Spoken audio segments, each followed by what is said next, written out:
Black teen deciphers fortune clue leading billionaire to his hidden inheritance. The rain pounded against the windows of the towering office building as lightning flashed, illuminating the face of 17-year-old Elijah Washington. His hands trembled as he held the yellowed photograph in one hand and a crumpled letter in the other. Across the massive mahogany desk, 75-year-old Victor Hargrove's face contorted with rage. "You have exactly 30 seconds to hand over that letter and photograph before I call security," Victor snarled, reaching for the phone on his desk. "No one will believe a boy from the projects anyway, especially not a black kid claiming to be the heir to the Thornton fortune." Elijah's heart hammered in his chest. His grandmother Martha was waiting downstairs, unaware of the confrontation happening 50 stories above her. The document in his hand was worth billions, and more importantly, it was the truth about a family torn apart decades ago. "I'm not leaving," Elijah said, his voice steadier than he felt. "Robert Thornton left clues for a reason. He wanted the truth to come out, and that's exactly what's going to happen." Victor slammed his fist on the desk. "You have no idea what you're meddling with, boy. That fortune belongs to Thornton Industries, not to some random teenager who solved a riddle." The door burst open. Catherine Thornton stood in the doorway, her face pale but determined. Behind her was James Patterson, Robert Thornton's longtime lawyer, holding a folder of legal documents. "Actually, Victor," Catherine said, "he's not random at all, and we have proof." Victor's face drained of color as he realized he was cornered. He lunged across the desk for the photograph in Elijah's hand, but let's go back to how this all started. It was just 3 hours earlier when Elijah Washington was helping his grandmother with her cleaning job, unaware that he was about to uncover a secret that would change their lives forever. The spring sun filtered through the windows of the modest two-bedroom apartment in Oakwood Heights. Elijah Washington, known to everyone as Eli, adjusted his glasses and stared at the math problem on his laptop screen. It was Saturday morning, and while most of his classmates were sleeping in or hanging out at the mall, Eli was finishing his calculus assignment. He needed to maintain his 4 GPA if he wanted any shot at a scholarship to MIT. "Eli, honey," his grandmother Martha called from the kitchen. "Don't forget we've got to be at the Thornton estate by 11. The agency said they need extra help clearing out the library before the estate sale tomorrow." Martha Washington had raised Eli since he was 7, after his parents died in a car accident. At 72, she still worked 6 days a week cleaning homes for the wealthy residents of Westbrook Hills, a job she'd held for over 40 years. "I'll be ready, Grandma," Eli called back, quickly solving the final equation. "Just finishing up this calculus problem." Martha appeared in the doorway, wiping her hands on a dish towel. She wore her gray hair pulled back in a neat bun and, despite the early hour, was already dressed in her light blue cleaning uniform. "That brain of yours," she said with a warm smile. "Just like your grandfather's, always solving puzzles." Eli closed his laptop. "Tell me about him again," he said, though he'd heard the stories countless times. Martha's eyes softened with memories. "Harold Washington was the smartest man I ever knew. Worked for IBM back in '68, programming those room-sized computers. Your grandfather used to say technology would change the world, and he was right." She glanced at the framed photograph on Eli's desk, a young black man in glasses standing proudly next to an early computer terminal. "He would have been so proud of you." 30 minutes later, Eli and Martha were on the bus heading to Westbrook Hills. Eli had his earbuds in, listening to a science podcast, while Martha chatted with Rosa, another cleaner who'd been working with her for nearly 20 years. "It's sad about Mr. Thornton," Rosa said quietly. "Such a powerful man, and now they say he's in that Swiss hospital, not expected to make it through the month." Martha nodded. "Life comes for us all in the end, no matter how much money we have. I cleaned for him a few times years ago before he built that mansion. Quiet man. Always buried in his work. They say he's worth 30 billion, Rosa whispered, and no one to leave it to since his daughter left the country years ago. No other family to speak of." Eli pretended not to listen, but he was intrigued. Robert Thornton was a legend, a tech pioneer who had built Thornton Industries from nothing in the 1970s. His face had been on the cover of Time magazine more than once. The bus stopped at the gates of Westbrook Hills, and Eli helped his grandmother down the steps. They walked 3 blocks to the Thornton estate, an imposing mansion set back from the road behind ornate iron gates. Today, the gates stood open, with several moving trucks and cleaning vans parked in the circular driveway. A harried-looking woman with a clipboard met them at the door. "You must be Martha. Thank goodness you're here. We're short-staffed, and the estate sale begins tomorrow." I need someone to tackle the library, carefully catalog everything before the appraisers arrive this afternoon. Martha gestured to Eli. My grandson is here to help. He's very careful and good with books. The woman eyed Eli uncertainly, then nodded. Fine. Library's on the second floor, east wing. Don't remove anything from the room, just organize and dust. Mr. Patterson, the lawyer, will be by later to check on progress. Inside, the mansion was a flurry of activity. Professional cleaners dusted crystal chandeliers while movers carefully wrapped antique furniture. Eli and Martha made their way upstairs to the library, a vast room with floor-to-ceiling bookshelves and a massive desk overlooking the gardens. My goodness, Martha whispered as they entered. In all my years cleaning, I've never seen a private library like this. Eli looked around in awe. Thousands of books lined the walls, while glass cases displayed what looked like rare manuscripts and first editions. A large portrait hung above the fireplace, Robert Thornton in his prime, standing beside a vintage Corvette, the Boston skyline visible in the background. You start with the desk, Eli, Martha instructed. I'll begin with the shelves. Remember, we're just organizing and cleaning, not removing anything. Eli nodded and approached the impressive mahogany desk. Unlike the rest of the room, which was immaculate, the desk was cluttered with papers, as if someone had been searching for something. He began carefully stacking the documents, most of which appeared to be old business contracts and correspondence. As he lifted a leather-bound ledger, a yellowed envelope slipped out and fell to the floor. Eli picked it up and was about to place it back when he noticed the handwriting on the front. For when the fortune needs finding, RT intrigued, Eli glanced at his grandmother, who was busy dusting bookshelves across the room. He hesitated only briefly before carefully opening the unsealed envelope. Inside was a single sheet of paper with what appeared to be a riddle or poem. Where young hearts once played beneath summer sun, where promises were made and new life begun, beneath the oak where carving still remains, the truth lies waiting, through joy and pains. The seventh step will guide your way to what was lost on that fateful day. RT 1982, below the poem was a small, hand-drawn map showing what looked like a park with an X marked beside a large tree. What do you have there, Eli? Martha's voice startled him. Eli quickly folded the paper. Just an old note that fell out of this ledger, he said, showing her the book but pocketing the note. Probably nothing important. Martha gave him a look that said she didn't quite believe him but returned to her work without questioning further. For the next 2 hours they worked steadily, organizing the vast collection of books and papers. Eli couldn't stop thinking about the note. It seemed like the beginning of a treasure hunt, the kind of puzzle his mind couldn't resist solving. At 1 o'clock, the woman with the clipboard returned. You two can break for lunch. There's food for the workers in the kitchen downstairs. In the massive kitchen, various staff members were eating sandwiches and drinking coffee. Eli took 2 sandwiches and bottles of water, handing one set to his grandmother. They found a quiet corner to eat. Grandma, Eli said carefully, did you ever hear anything about Robert Thornton having family troubles? The note mentioned someone leaving. Martha took a sip of water before answering. There were rumors years ago. His wife died young cancer, I think, and he had a falling out with his daughter. Catherine, that was her name. Beautiful girl. She would have been in her 40s now. What happened to her? Martha lowered her voice. No one knows for sure. Some say she ran off with a man her father didn't approve of. Others say she couldn't handle the pressure of being a Thornton. She disappeared from public life sometime in the early 90s. Eli considered this information. The note I found was dated 1982. Could it have something to do with his daughter? Eli, Martha said seriously, whatever you found, it's not our business. We're here to clean, that's all. But what if? No what ifs, Martha interrupted firmly. This is my job and I need it. Promise me you won't go poking around in Mr. Thornton's private matters. Reluctantly, Eli nodded. I promise. After lunch, they returned to the library. Eli had nearly finished organizing the desk when an elderly man in an expensive suit entered the room. He had a dignified bearing and carried a leather briefcase. You must be the cleaning staff, he said. I'm James Patterson, Mr. Thornton's attorney. Martha stepped forward. Yes, sir, I'm Martha Washington, and this is my grandson Elijah. We're almost finished with the library. James Patterson nodded approvingly as he surveyed the room. Very good. I need to retrieve some papers from the safe. Please continue your work. He moved to the portrait above the fireplace and, to Eli's surprise, swung it open like a door, revealing a wall safe behind it. Patterson quickly entered a combination, opened the safe, and removed several folders. As he did, Eli noticed a photograph sitting on top of the remaining contents. A much younger Robert Thornton standing beside a beautiful young woman who must have been his daughter, Catherine. Patterson caught Eli looking and quickly closed the safe, returning the portrait to its position. Young man, he said.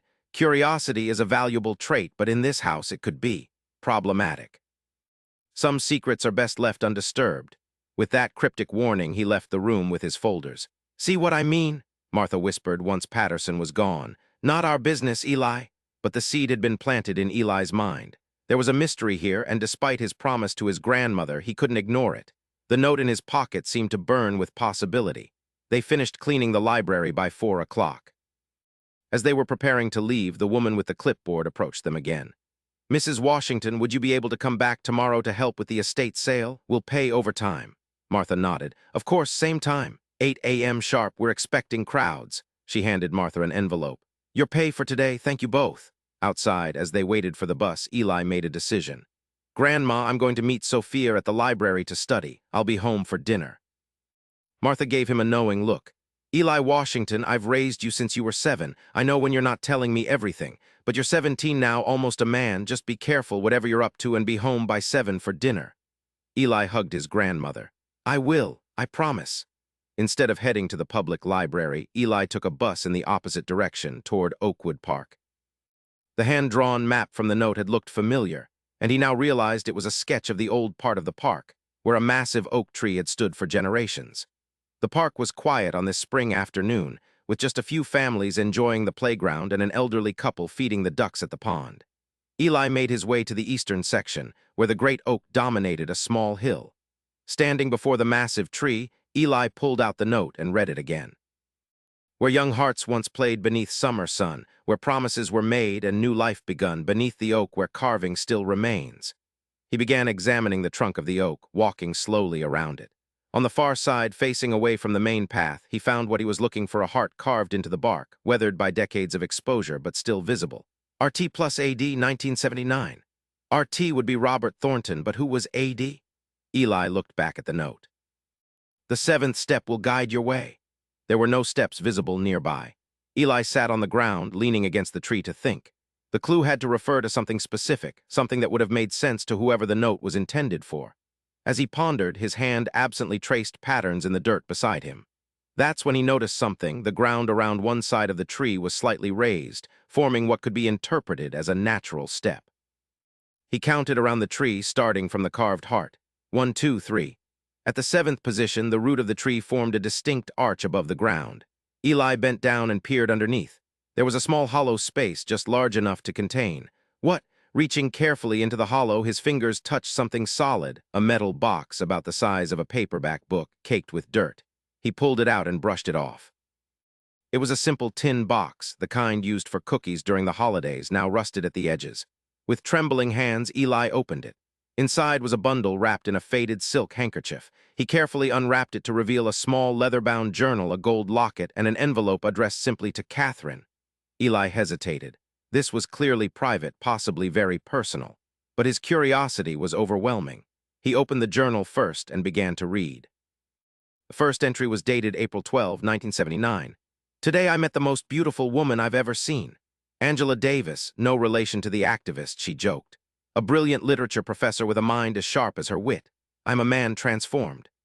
Eli flipped through more entries, piecing together a story that spanned months. Robert Thornton, then a rising tech entrepreneur, had fallen deeply in love with Angela Davis, a young black literature professor at Boston University.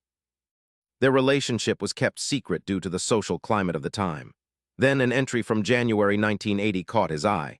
Angela is pregnant. We're going to have a child. I've asked her to marry me, but she hesitates. She fears what people will say, how it might affect my business. I don't care about any of that. I only want her and our child. Eli's heart raced as he continued reading.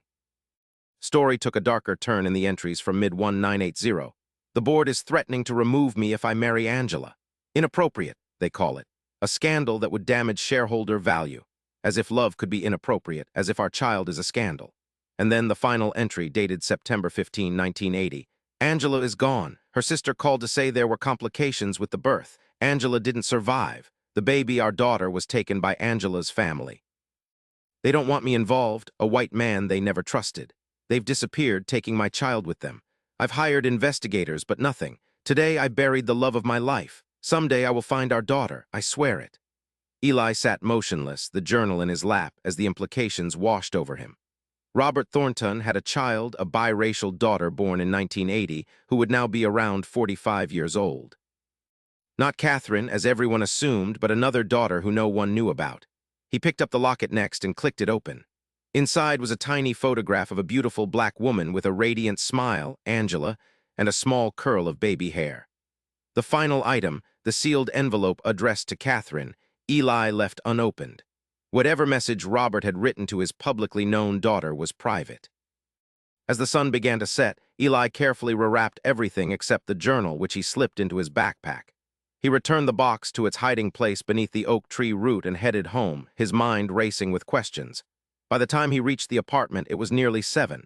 Martha was setting the table for dinner, the small television in the kitchen playing the evening news.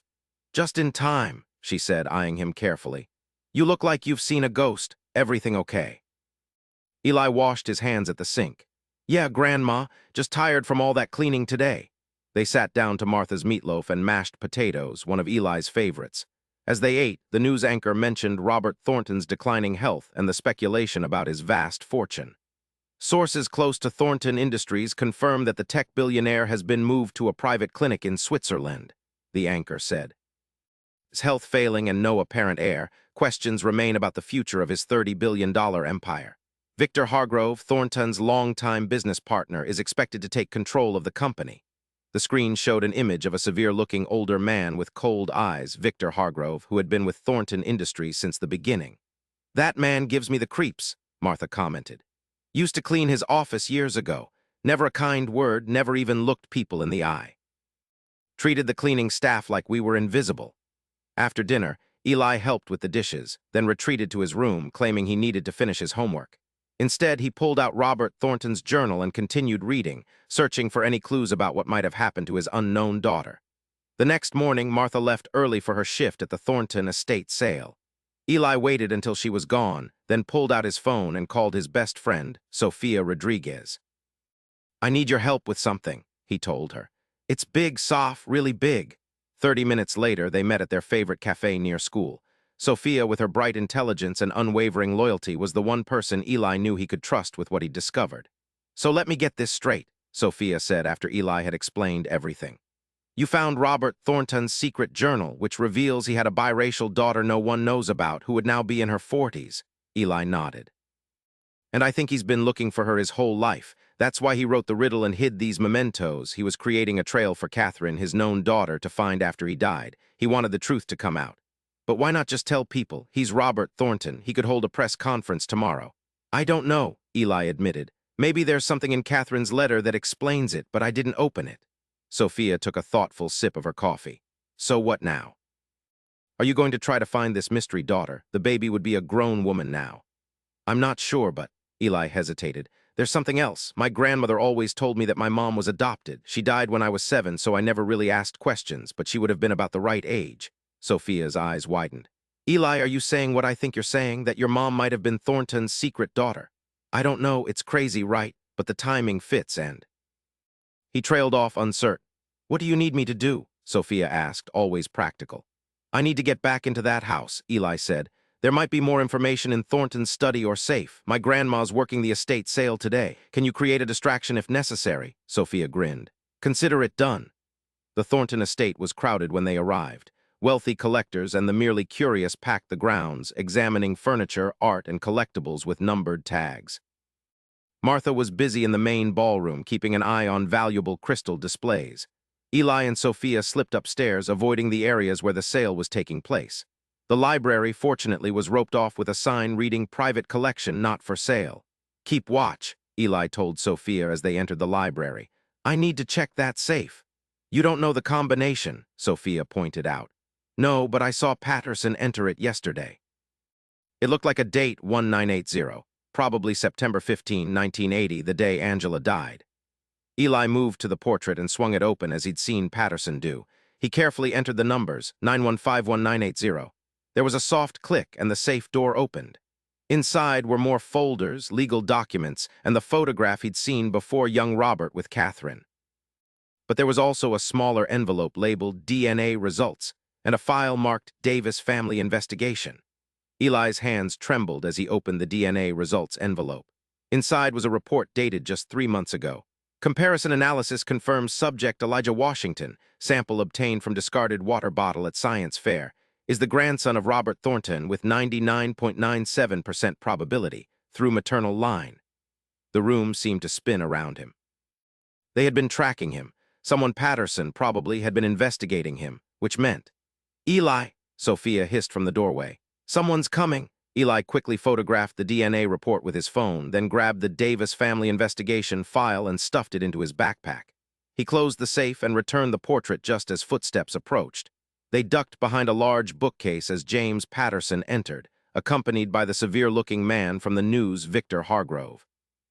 "The boy was here yesterday," Patterson was saying. "With his grandmother, the cleaning woman. I don't think he suspects anything." "You should have told me sooner," Hargrove snapped. "If that DNA report is accurate, the boy has a claim to everything. Thornton could change his will, leave the company vulnerable." "Robert doesn't know yet," Patterson said. "I've been waiting for the right moment. His health is so fragile."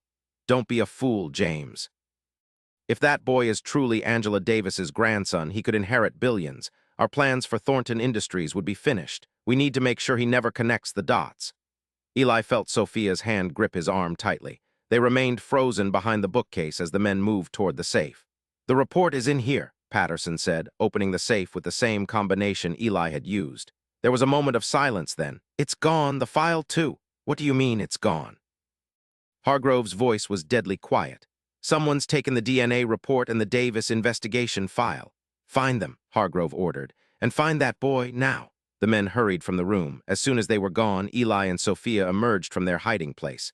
"Eli," Sophia whispered, her face pale, "you're Robert Thornton's grandson. You're heir to one of the largest fortunes in the world." The reality of it hit him like a physical blow. "My mom was his daughter, Angela Davis's daughter." He shook his head in disbelief.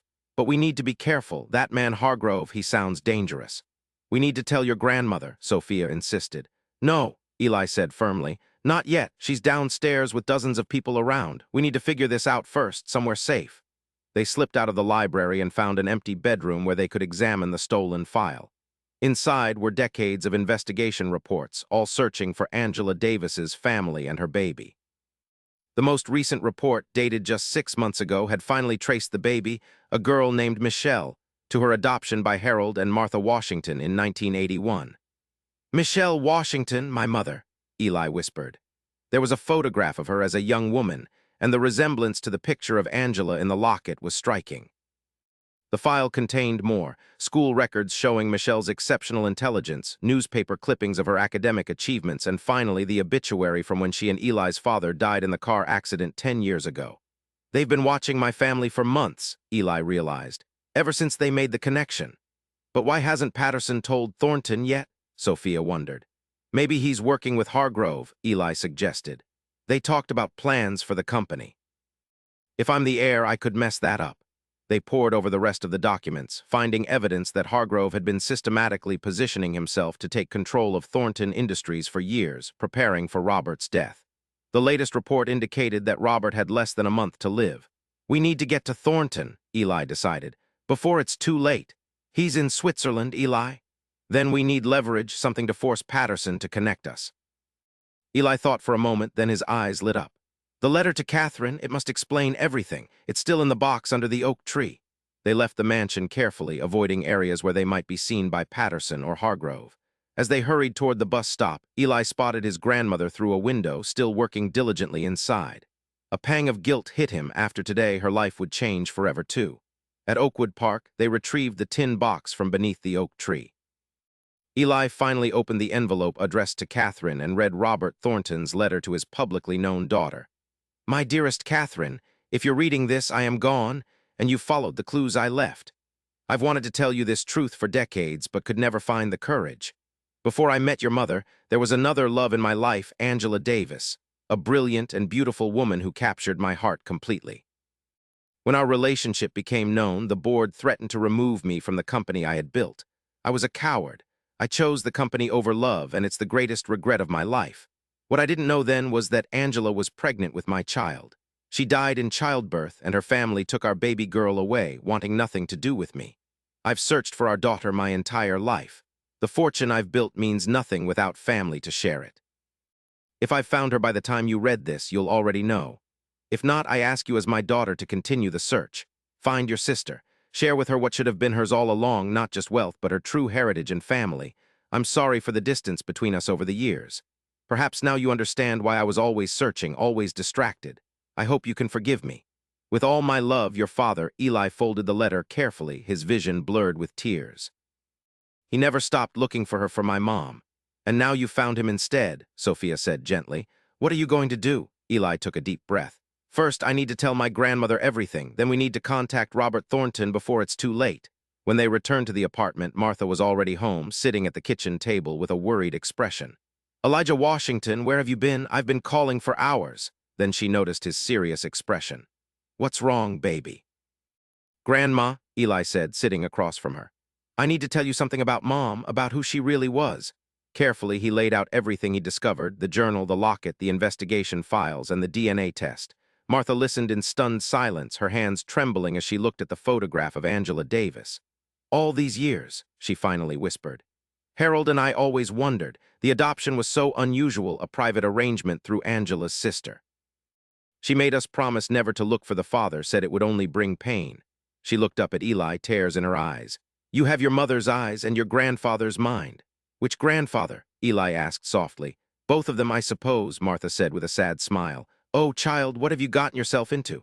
I need to contact Robert Thornton, Eli said. He deserves to know he has a grandson before he dies. Martha was quiet for a long moment. There's something you should see. She went to her bedroom and returned with an old shoebox. From inside, she pulled out a bundle of letters tied with a faded ribbon. These came once a year on your birthday. No return address, no signature, just a check and a few words about watching over you. I never cashed the checks, didn't want charity from a stranger, but I kept the letters. Eli opened one. Inside was a bank check for $10,000 and a brief note. For the boy's education. He's brilliant like his mother. Watch over him. He knew, Eli whispered. Thornton found us years ago. I suspected, Martha admitted, but I wasn't sure who was sending them and I was afraid of what it might mean for you. People with that kind of money and power, they live in a different world. Eli's phone rang Sophia. He put her on speaker. Eli, there's something happening, she said urgently. It's all over the news. Robert Thornton has returned to the States. He's called an emergency board meeting at Thornton Industries headquarters tomorrow morning. After a sleepless night researching everything he could find about Thornton Industries, Victor Hargrove, and the corporate structure, Eli had a plan. It was risky, but it was their best chance. I need to get into that board meeting, he told Martha and Sophia over breakfast. If Hargrove realizes Thornton is back and might change his will, he'll do whatever it takes to stop it. It's too dangerous, Martha protested. These are powerful men with billions at stake. Which is exactly why we can't wait, Eli insisted. Thornton is dying. This might be my only chance to meet him, my grandfather. In the end, they agreed on a compromise. Sophia would help Eli get into Thornton Tower, the gleaming skyscraper downtown that housed the company headquarters. Martha would contact James Patterson directly, using the number on his business card that she'd obtained while cleaning his office, and tell him everything they knew. If Patterson is honest, he'll help us, Eli reasoned. If he's working with Hargrove, at least we'll know where he stands. By 9 o'clock, they were downtown, staring up at the imposing Thornton Tower. Sophia had researched the building's layout and security protocols. The board meeting is on the 50th floor, she explained. Security is tight, but I have an idea. Her plan was simple but effective. Sophia's mother worked for a catering company that often serviced corporate events at Thornton Tower. Using her mother's employee ID, Sophia had been able to get temporary service passes for both of them. We're with Essential Catering, she told the security guard confidently. Last-minute addition to the board meeting service. The guard checked their passes and waved them through to the service elevator. As they rode up, Eli's heart pounded. What if he doesn't believe me? He whispered. What if this is all a mistake? Sophia squeezed his hand. The DNA test doesn't lie, Eli. You're his grandson. That's all that matters. On the 50th floor, they slipped out of the service area and into a hallway lined with portraits of Robert Thornton through the years. At the end was a set of massive wooden doors marked boardroom. 2 security guards stood outside. This was as far as their catering ruse would take them. Wait here, Eli told Sophia. If I'm not back in 30 minutes, call my grandma and tell her to contact the police. Before she could protest, he walked confidently toward the boardroom doors, only to be blocked by the guards. Service staff uses the side entrance, one said gruffly. I'm not staff, Eli replied. I need to see Robert Thornton. It's a family matter. The guards exchanged glances. You need to leave before the boardroom doors opened, and James Patterson stepped out. He froze when he saw Eli. You, he said quietly. I wondered when you'd show up. I need to see him, Eli said firmly, before it's too late. Patterson studied him for a long moment. Your grandmother called me this morning, told me quite a story, he sighed. I've spent 20 years helping Robert search for his daughter, only to find we were too late, but not too late for everything, it seems. You knew who I was when you saw me in the library, Eli realized. Patterson nodded. The resemblance to Angela is striking. I arranged for the DNA test myself, but I was waiting for the right time to tell Robert. His health is very fragile. And Hargrove, is he trying to take control of the company? A shadow crossed Patterson's face. Victor has his own agenda, always has. He's in there now, trying to convince the board to approve a merger that would effectively give him control. He made a decision. Come with me. He led Eli through the boardroom doors into a large room where about 15 people sat around a massive table. At the head was a frail-looking man with white hair, Robert Thornton. Despite his obvious illness, his eyes were sharp and alert. Beside him, looking angry, was Victor Hargrove.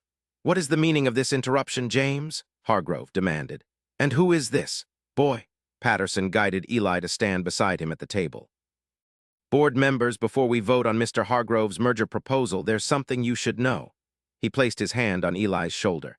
This young man is Elijah Washington. His mother was Michelle Washington, born Michelle Davis, the biological daughter of Robert Thornton and Angela Davis. A murmur ran through the room. Robert Thornton's face showed shock, then intense focus as he stared at Eli. This is preposterous, Hargrove sputtered. Some random teenager walks in, and we're supposed to believe he's Thornton's grandson. Where's the proof? The DNA test results you stole from the safe would be a start, Eli said calmly, looking directly at Hargrove. Or the investigation file documenting my mother's adoption by Harold and Martha Washington in 1981. Or perhaps the annual checks sent to my grandmother on my birthday every year. Robert Thornton stood shakily, leaning on the table for support. Angela had a daughter, he asked, his voice barely above a whisper. Yes, Eli replied. My mother, she died 10 years ago in a car accident. Thornton's eyes filled with tears. And you're her son, it wasn't a question. I have proof, Eli said, pulling out his phone. The DNA results which I photographed before they disappeared from your safe, and this. He placed the locket on the table. I found it where you left it, under the oak tree, along with your journal and the letter to Catherine. For a moment the room was completely silent. Then Thornton spoke, his voice stronger. The merger vote is postponed indefinitely. This meeting is adjourned. Everyone out except for Mr. Washington, Mr. Patterson, and... He glared at Hargrove. You, Victor, you stay too. As the board members filed out, many casting curious glances at Eli, the storm that had been threatening all day finally broke. Rain lashed against the floor-to-ceiling windows, and lightning flashed across the darkened sky. When everyone else had left, Robert Thornton sank back into his chair, never taking his eyes off Eli. Tell me everything, he said. About your mother, about you. This is absurd, Hargrove interrupted. You can't seriously be considering. Be quiet, Victor, Thornton said coldly. I'll deal with you momentarily. For the next 20 minutes, Eli told his story, his mother's life as he remembered it, his own upbringing with Martha after his parents' death, his discovery of the hidden box, and finally the conversation he'd overheard between Patterson and Hargrove. They were planning to make sure I never connected the dots, Eli finished, looking at Hargrove. I think we all know what that meant. Hargrove's face was a mask of barely controlled rage. You little careful, Victor, Patterson warned. Everything the boy says can be verified, including, I suspect, your plan to take control of Thornton Industries through this merger. Robert Thornton hadn't spoken during Eli's story. Now he reached out a trembling hand toward the locket. May I? He asked softly. Eli nodded, and Thornton picked up the locket, opening it to reveal Angela's photograph. I looked for her daughter, for your mother, for so long, he said. When I finally found her 10 years ago, it was too late. She was already gone. He looked up at Eli. But not too late for everything, it seems. You knew about me? Eli asked. Thornton nodded. I've had people watching over you from a distance. The checks were my way of helping, though it seems your grandmother never used them. She's very proud, Eli said with a small smile, and she didn't know who they were from. I'd like to meet her, Thornton said, to thank her for raising you and before that, your mother. He turned to Patterson. James, make the arrangements and call Catherine in Paris. Tell her to come home immediately. It's time she met her nephew. This changes nothing legally, Hargrove cut in desperately. The boy has no claim, actually. Patterson interrupted. As Robert's biological grandson, he has a very strong claim under Massachusetts inheritance law, especially since Robert has been acknowledging him with those annual checks, which establishes a pattern of familial support. Thornton's gaze hardened as he turned to Hargrove. You found out about the boy and kept it from me, all while positioning yourself to take control after my death. Robert, be reasonable, Hargrove pleaded, his demeanor suddenly changed. I was protecting the company, your legacy. A succession crisis could destroy everything we've built.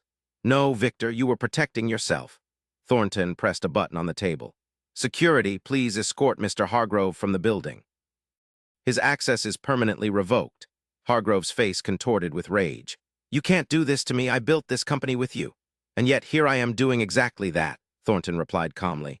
As security guards entered, Hargrove lunged across the table, grabbing for the locket in Thornton's hand. You sentimental old fool, that woman ruined you. Eli moved quickly, pulling Hargrove back before he could reach Thornton. The guards grabbed Hargrove and began dragging him toward the door. This isn't over, Hargrove shouted as he was removed. That fortune belongs to Thornton Industries, not to some random teenager who solved a riddle. The rain pounded against the windows as lightning flashed, illuminating the face of 17-year-old Elijah Washington. His hands trembled as he held the yellowed photograph in one hand and the crumpled letter in the other. Across the room, the security guards were still restraining the struggling Victor Hargrove. You have exactly 30 seconds to hand over that letter and photograph before I call the police, Victor snarled, still fighting against the guards. No one will believe a boy from the projects anyway, especially not a black kid claiming to be the heir to the Thornton fortune. Elijah's heart hammered in his chest. His grandmother Martha was waiting downstairs with Sophia, unaware of the confrontation happening 50 stories above her. The document in his hand was worth billions, and more importantly, it was the truth about a family torn apart decades ago. I'm not leaving, Elijah said, his voice steadier than he felt. Robert Thornton left clues for a reason. He wanted the truth to come out, and that's exactly what's going to happen. Victor lunged forward again, breaking free of one guard's grip. You have no idea what you're meddling with, boy. That fortune belongs to Thornton Industries, not to some random teenager who solved a riddle. The door burst open. Catherine Thornton stood in the doorway, her face pale but determined. She had flown in from Paris immediately upon receiving Patterson's call. Behind her was James Patterson, Robert Thornton's longtime lawyer, holding a folder of legal documents. Actually, Victor, Catherine said, he's not random at all, and we have proof. Victor's face drained of color as he realized he was cornered. With a final, desperate lunge, he broke free and dove across the desk for the photograph in Elijah's hand, only to be stopped by Robert Thornton himself, who had risen from his chair with unexpected strength. Enough, Victor, he said firmly. It's over. As the guards finally removed Hargrove from the room, Thornton turned to Eli with tears in his eyes. I've been looking for you for a very long time, he said, embracing his grandson for the first time. Catherine approached them cautiously. So you're my nephew, she said, studying Eli's face. I can see my father in you and this woman, Angela, whom I never knew about. She looked at the photograph in Eli's hand, then at her father. You should have told me, Dad, all these years. I know, Thornton said softly. There are many things I should have done differently. The door opened again and Martha Washington entered, supported by Sophia. When she saw Eli standing with Robert and Catherine Thornton, her eyes filled with tears. Mrs. Washington, Robert said, stepping forward to take her hands. I can never thank you enough for raising not just my daughter, but my grandson as well. You gave them what I couldn't, a real family. Martha looked up at the billionaire with dignity. Michelle was the light of our lives, and Eli is our pride and joy. No amount of money could ever change that. Of course not, Robert agreed.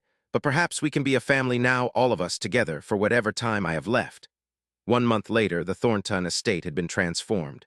No longer a museum of wealth, it was now a home. Martha had reluctantly agreed to move in, but only after Eli had pointed out that it would allow him to stay with her while attending MIT in the fall, a dream now easily within reach. Robert Thornton, against his doctor's predictions, seemed to have found new strength. Though still ill, he spent every day getting to know his grandson, sharing stories about technology, business, and most precious of all, memories of Angela Davis. Catherine had decided to stay in Boston, reconnecting with her father and getting to know her newfound nephew.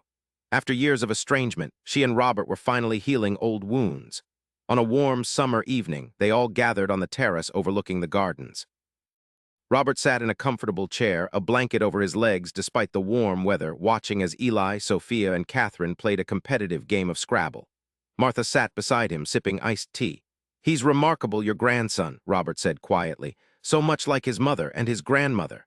Martha smiled. "Angela's intelligence, Michelle's kindness, and a determination all his own." She looked at the old billionaire. "And perhaps a bit of his grandfather's business sense."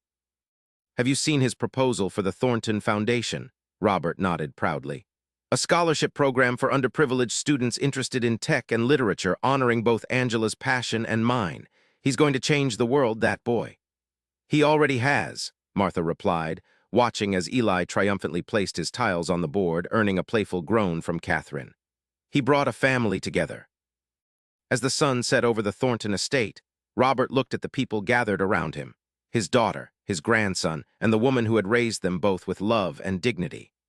The fortune he'd spent a lifetime building now had meaning, not as wealth to be hoarded, but as a legacy to be shared. And in the garden below, the blueprints for the Angela Davis Memorial Library, Eli's first official project as a Thornton, lay ready for tomorrow's groundbreaking ceremony. A new chapter was beginning for all of them. If you're enjoying this story, please consider subscribing to hear more stories like this. 3 months later, Robert Thornton passed away peacefully in his sleep, his family at his bedside. He left behind not just a business empire, but a united family and a foundation dedicated to educational opportunity for all. At the funeral, Elijah Washington Thornton stood between his grandmother Martha and his Aunt Catherine, accepting condolences from business leaders, politicians, and the many people whose lives Robert Thornton had touched. Victor Hargrove, facing charges of corporate fraud and conspiracy, was nowhere to be seen. After the mourners had departed, Eli walked alone to the great oak tree that had started his journey.